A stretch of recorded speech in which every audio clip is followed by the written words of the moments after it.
اقترب للناس حسابهم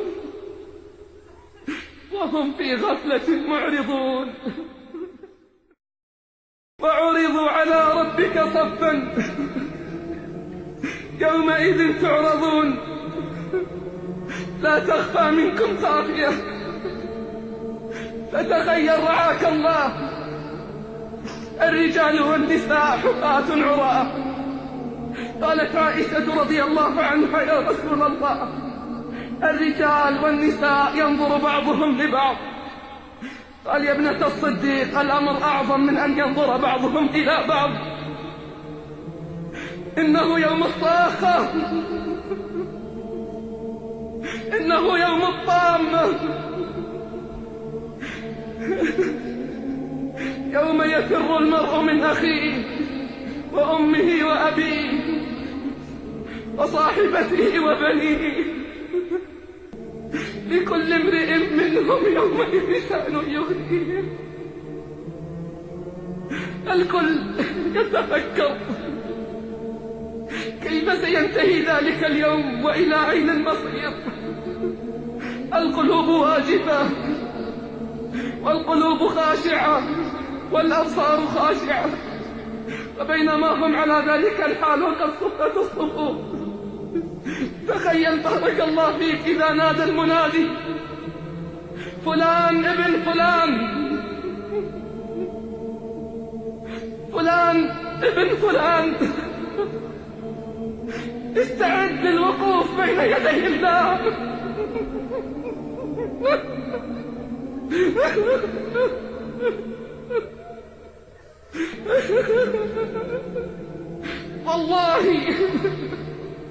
والله لو قيل تقف أمام ملك أو وزير لارتعدت فرائصك ولوجف قلبك.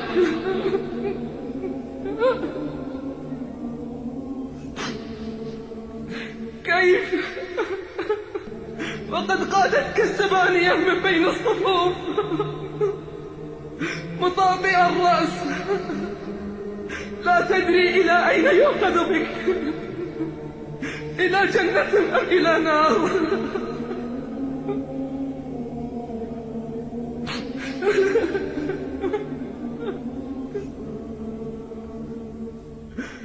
كلا إذا دكت الأرض دكا دكا وجاء ربك والملك صفا صفا وجيء يومئذ بجهنم. يومئذ يتذكر الإنسان، يومئذ يتذكر الإنسان وأنى له الذكرى. يقول يا ليتني قدمت لحياتي.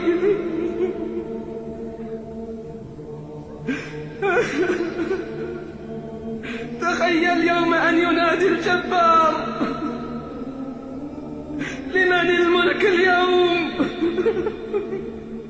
لمن الملك اليوم.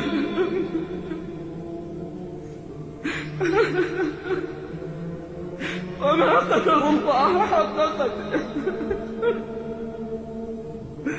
وما قدر الله حق قدره.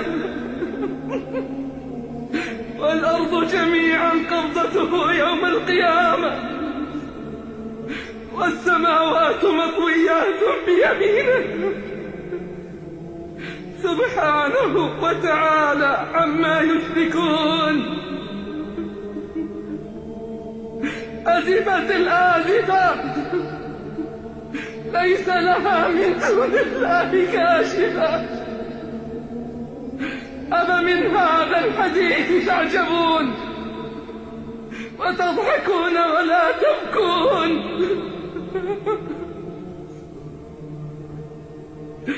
ينادي الجبار يا آدم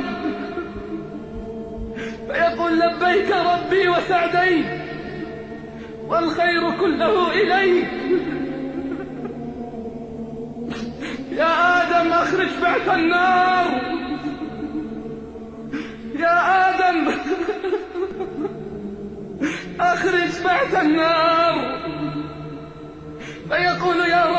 بعث النار، فيقول من كل 1999 إلى النار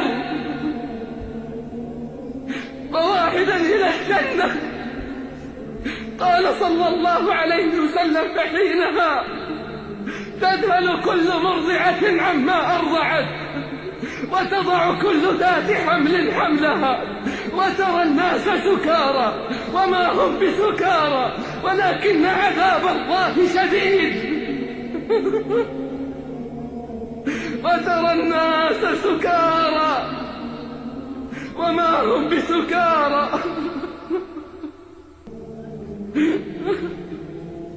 ولكن عذاب الله شديد. اقترب للناس حسابهم وهم في غفلة معرضون.